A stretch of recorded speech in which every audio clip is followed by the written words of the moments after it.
Welcome back. Today, we're looking at a video report on CoreWeave, arguing its recent stock drop is a huge mispricing and a strong buy. Let's get right to it. Yeah, let's. I think the thesis is strong, but the way it's presented might be undermining its own conviction from the get-go. Okay, so our first point is about strengthening the angle by leading with the irresistible upside. Exactly. The weakness, as I see it, is that the video opens, well, defensively. It immediately jumps into the 7.62% stock drop, the trimmed guidance. Right, so you're starting by reacting to bad news, not proactively showing this incredible discovery of a mispriced asset. Especially with that, 700% revenue growth? That's the thing. So the suggestion is really to just flip the script. Completely. Restructure the opening to lead with those really compelling metrics first. The demand side stuff? Yeah, and then you use the supply issue, the construction delay, as the simple explanation for why this amazing company is on sale right now. I mean, when you look at the numbers, that should be the headline. The remaining performance obligation, the RPO, is $55.6 billion. A massive number. And the market cap is $34.5 billion? That disconnect is the entire story. It is, so you start there. Or you start with the 736% revenue increase. You lead with that before you even whisper that there was a temporary discount. I love that.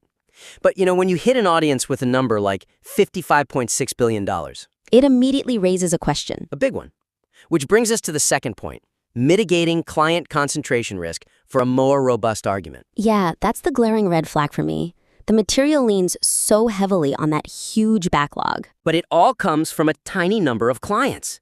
Microsoft, OpenAI, Meta. For any serious investor, that's a major risk factor. And right now, it just goes completely unaddressed. Right. So the suggestion here isn't to hide it. No, not at all.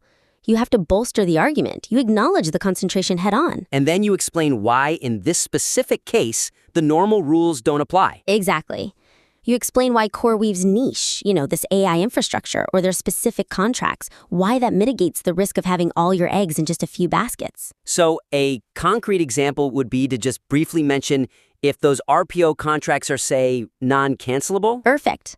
Or explain what makes CoreWeave's tech so sticky, why it would be prohibitive for a client to switch. That kind of proactive defense is what makes the argument feel complete. It reinforces why that backlog is genuinely safe and why the stock shouldn't be anywhere near its 52-week low. That's what makes it ironclad. So to just summarize the actionable steps here. First, invert the entire structure.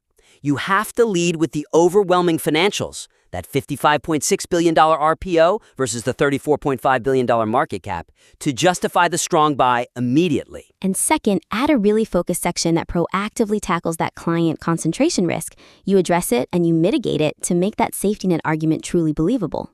Exactly. Refine the structure, address those risks, and we'd love to see the next draft. Please feel free to submit it back to the critique.